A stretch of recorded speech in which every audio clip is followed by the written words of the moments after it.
Good morning, students. Today we will discuss about WTO. అంటే ఈరోజు మన క్లాస్లో WTO అనే ఒక టాపిక్ని మనము డిస్కస్ చేయబోతున్నాం పిల్లలు.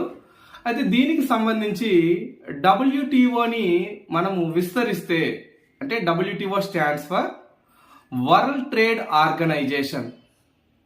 ఇది అంతర్జాతీయ వర్తక సంస్థ లేదా వాణిజ్య సంస్థగా మనము చెప్తాము. మరి అంతర్జాతీయ అనే సందర్భం వచ్చింది కాబట్టి ప్రపంచ దేశాల మధ్య జరిగే వాణిజ్యానికి సంబంధించినటువంటి ఒక వ్యవస్థగా మనందరికీ కూడా దీని గురించి విషయం తెలిసి ఉంటుంది. అయితే ఈ WTO అనేటువంటిది రాకముందు అంటే ఈ వ్యవస్థ అనేటువంటిది లేదా ఈ సంస్థ అనేటువంటిది స్థాపించక ముందు మరి అంతర్జాతీయ వాణిజ్యం అనేటువంటిది కొనసాగి ఉంటుంది కదా. మరి అప్పుడు ఏ ఆర్గనైజేషన్ ఉంది, మరి దానికంటే ముందు ఎటువంటి ఆర్గనైజేషన్స్ ఉన్నాయా లేవా, అసలు అంతర్జాతీయ వ్యాపారం అనేటువంటిది ఎలా కొనసాగింది, అవన్నీ విషయాలు మనం ఇప్పుడు తెలుసుకుంటాము.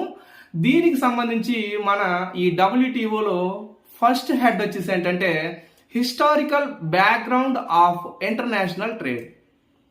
అంటే అంతర్జాతీయంగా వ్యాపారం ఏదైతే కొనసాగిందో దానికి సంబంధించినటువంటి చారిత్రకమైనటువంటి వివరణ. మనము మోడర్న్ పీరియడ్లో ఒక్కసారి ఈ ఇంటర్నేషనల్ ట్రేడ్ కోసం డిస్కస్ చేస్తే ఈ మోడర్న్ పీరియడ్ అనేటువంటిది మనము ఏదైతే చెప్పామో దీన్ని రెండు భాగాలుగా మనం విభజన చేసుకుంటే before world war 2, after world war 2గా చెప్తాం. మరి బిఫోర్ వరల్డ్ వార్ 2లో ఏముండేది, అంతర్జాతీయంగా వ్యాపారం అనేటువంటిది ఎలా జరిగేది ఒక్కసారి అబ్జర్వ్ చేస్తే మనకి అంతకు ముందు ఉన్నటువంటి ఇంటర్నేషనల్ ట్రేడ్ అనేటువంటిది గోల్డ్ స్టాండర్డ్స్ బేస్ చేసుకొని, అంటే స్వర్ణ ప్రమాణాలు అంటారు పిల్లలు. స్వర్ణ ప్రమాణాలు అంటే ఇక్కడ గమనించాలి, ఏదైతే బంగారాన్ని విలువ ఆధారంగా మన అంతర్జాతీయ వ్యాపారం అనేటువంటిది కొనసాగేది. ఇది బిఫోర్ వరల్డ్ వార్ 2. అయితే వివిధ దేశాల మధ్య వర్తకం జరిగేటప్పుడు ఈ గోల్డ్ స్టాండర్డ్స్ అనేటువంటివి అప్పుడు ప్రామాణికంగా తీసుకునేవారు అని చెప్పాం కదా. మరి ఆఫ్టర్ వరల్డ్ వార్ 2 ఏం జరిగిందంటే చాలా దేశాల్లో చాలా రకాలైనటువంటి ఆర్థిక ఇబ్బందులు, ఆర్థిక పరమైనటువంటి మార్పులు చోటు చేసుకున్నాయి. దానిలో భాగంగా చాలా దేశాలు పేపర్ కరెన్సీని ఇంట్రడ్యూస్ చేసే పిల్లలు. అయితే ఈ పేపర్ కరెన్సీ అనేటువంటిది ఇంట్రడ్యూస్ చేయడం వరకు బాగానే ఉంది. కానీ ఎప్పుడైతే ఇంటర్నేషనల్ ట్రేడ్ అనేటువంటిది జరిగే సందర్భం ఉంటుందో ఆ సందర్భంలో అంటే ఇంటర్నేషనల్ ట్రేడ్ జరిగే సందర్భంలో ఒక దేశానికి ఇంకొక దేశానికి ట్రేడ్ జరిగేటప్పుడు ఒక దేశ కరెన్సీ విలువకు ఇంకొక దేశ కరెన్సీ విలువకు మధ్య ఆ రిలయబిలిటీ అంటే విశ్వసనీయత అనేటువంటిది లోపించడం వల్ల ఈ అంతర్జాతీయ వ్యాపారంలో చాలా రకాలైనటువంటి ఇబ్బందులతో కూడినటువంటి డిఫ్లేషన్ అంటాం. అంటే దీన్ని ఆర్థిక మాంద్యంగా చెప్తాం పిల్లలు. ఈ ఆర్థిక మాంద్యం అనేటువంటిది అంతర్జాతీయ వ్యాపారంలో చోటు చేసుకుంది. దీని వలన వీటన్నిటిని తొలగించడం కోసము సపరేట్గా ఒక వ్యవస్థల్ని నెలకొల్పాలి అని మనకి అప్పటి వరకు ఉన్నటువంటి ఎవరైతే అగ్రరాజ్యాలు లేదా అంతర్జాతీయ వాణిజ్యపరంగా యాక్టివ్గా ఉండేటువంటి కంట్రీస్ ఏవైతే ఉన్నాయో వాళ్ళ నిర్ణయం మేరకు ఒక విషయం అనేటువంటిది తీసుకోవడం జరిగింది. అంతర్జాతీయంగా చోటు చేసుకున్నటువంటి ఈ మార్పుల కారణంగా అంతర్జాతీయ వ్యాపారం స్తంభించింది. దాని కారణంగా ప్రపంచ దేశాలలో శాంతి స్థాపన మరియు అంతర్జాతీయ వ్యాపార కొనసాగింపుకు ప్రపంచ దేశాలు నడుం బిగించాయి. అంటే కొన్ని అగ్రదేశాలు ఏం చేశాయి అంటే అమెరికాలోని బ్రిటన్ వుడ్ అనేటువంటి ఒక ప్రదేశంలో సమావేశం నిర్వహించడం జరిగింది. ఇది ఎప్పుడు అని అంటే 1944. ఈ 1944 ఈ సమావేశంలో ఈ దేశాలన్నీ కూడా ఏంటంటే అంతర్జాతీయ వ్యాపారం అనేటువంటిది ఎటువంటి ఇబ్బంది లేకుండా కొనసాగడం కోసము వాళ్ళు ఒక సమావేశాన్ని నిర్వహించి ఆ సమావేశంలో కొన్ని కీలకమైనటువంటి నిర్ణయాలు తీసుకోవడం జరిగింది. అయితే ఈ సమావేశానికి దాదాపుగా 45 దేశాల ప్రతినిధులు హాజరయ్యారు. అయితే ఈ ప్రతినిధుల సమావేశంలో వాళ్ళు తీసుకున్న నిర్ణయం ఏంటంటే ప్రధానంగా 3 వ్యవస్థలు, అదే 3 సంస్థల్ని స్థాపించాలనేటువంటి ఒక ఆలోచన చేయబడింది. ఆ 3 సంస్థలు ఏంటంటే IMF, IBRD అండ్ ITO. అంటే ఇప్పుడు మనం చూస్తున్నటువంటి ఏవైతే కొన్ని వ్యవస్థలు ఉన్నాయో వీటి పునాదులు అనేటువంటివి ఆ ప్లేస్లో నిర్మించబడ్డాయి, అంటే ఆ పేర్లతో. అంటే ఇక్కడ IMF, ఇంటర్నేషనల్ మానిటరీ ఫండ్, అంతర్జాతీయ ద్రవ్య నిధి. ఇదే మనకి తదనంతరం అంటే IMF అనేటువంటిది ప్రపంచ దేశాల అవసరాలను తీర్చేటువంటి ఒక ద్రవ్య సంస్థగా ఏర్పడింది. Next one IBRD. గుర్తుంచుకోండి, ఈ IBRD అనేటువంటిది international bank for reconstruction and development. ఇవన్నీ కూడా తదనంతరం మనము క్లియర్ కట్గా చెప్పుకుంటాం పిల్లలు. ప్రస్తుతానికి మన WTOకి కనెక్టివ్గా ఉన్నాయి కాబట్టి దీనికోసం టాపిక్ చెప్తున్నాము. అయితే నెక్స్ట్ వన్ ITO. ఈ ITO అనేటువంటిది ఇంటర్నేషనల్ ట్రేడ్ ఆర్గనైజేషన్. అయితే ఇక్కడ ఒక విషయం ప్రధానంగా చర్చించుకోవాలి.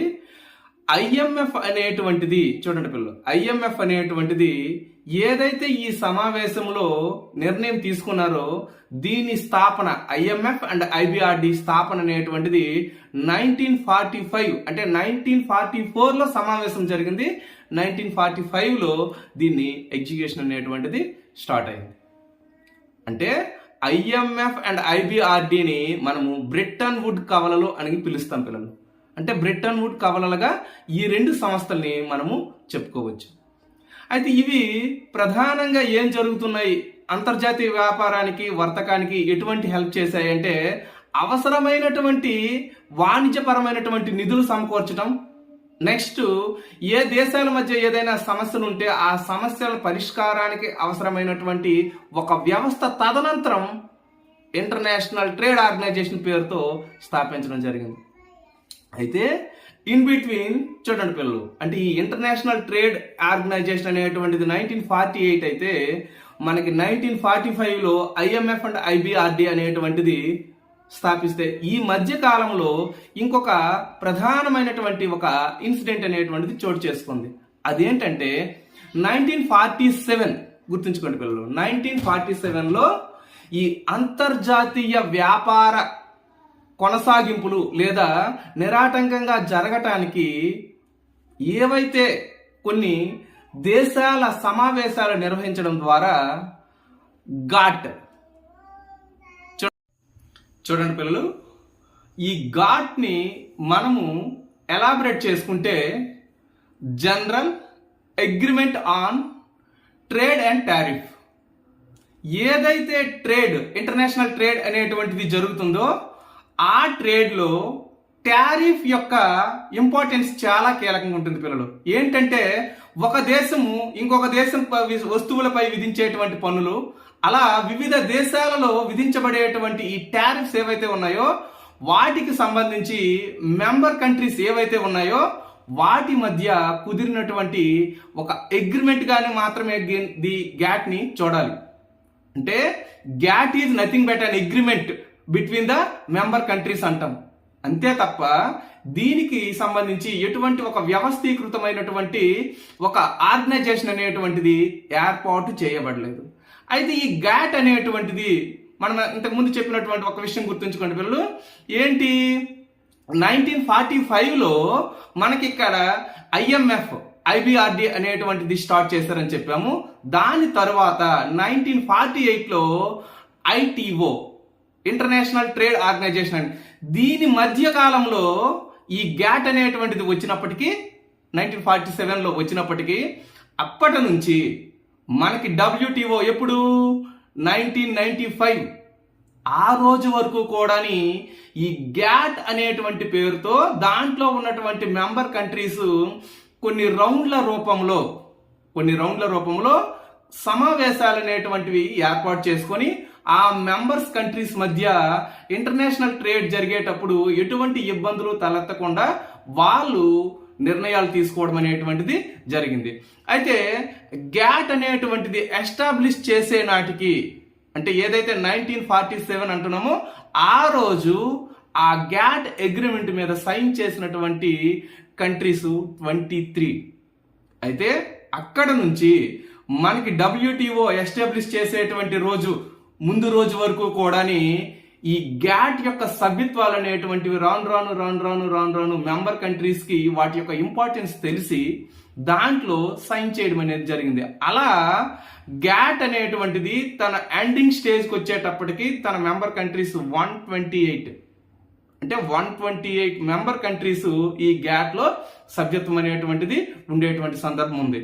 అంటే ఈ WTO ఏదైతే మనం చెప్పుకుంటున్నామో WTOకి సంబంధించినటువంటి ప్రీవియస్ గా ఈ గ్యాట్ అనేటువంటి ఈ ఒప్పందమే కార్యాచరణ అనేటువంటిది జరిపించేది. అయితే గ్యాట్ అనేటువంటి అగ్రిమెంట్ అంటుంది కదా, మరి కార్యకలాపాలు అనేటువంటి ఎవరు చేస్తున్నారంటే ఇక్కడ ఇంతకు ముందు చెప్పినటువంటి IMF అండ్ IBRD గుర్తుంచుకోండి పిల్లలు. ఈ IBRDనే మనము వరల్డ్ బ్యాంక్ గా మనము ప్రస్తుతం పిలుస్తున్నాం పిల్లలు. అంటే ఈ IMF అండ్ IBRD ఏవైతే ఉన్నాయో ఈ రెండు సంస్థలు అప్పట్లో అంటే WTO రాకముందు వరల్డ్ ట్రేడ్ సంబంధించినటువంటి ఆ ఆర్గనైజేషన్ యాక్టివిటీస్ అన్ని కూడాని, అంటే ఏదైతే ఇంటర్నేషనల్ ట్రేడ్ అనేటువంటిది జరగాలో దానికి సంబంధించినటువంటి యాక్టివిటీస్ అన్ని కూడాని ఈ రెండు సంస్థలే చూసుకునేవి. ఓకే పిల్లలు, అంటే ఇప్పటి వరకు మనము ఈ గ్యాట్ అనేటువంటి వివిధ రౌండ్ల రూపంలో ఇంటర్నేషనల్ ట్రేడ్ కి సంబంధించినటువంటి కాన్ఫరెన్సెస్ అనేటువంటివి నిర్వహించబడ్డాయని చెప్పుకున్నాము. దీని తదనంతరము WTOకి సంబంధించినటువంటి ఆవిర్భావ కారకాలు లేదా కారణాలు, అంటే రీజన్స్ ఫర్ ఎస్టాబ్లిషింగ్ WTOని మనము డిస్కస్ చేస్తాం పిల్లలు. ఓకే.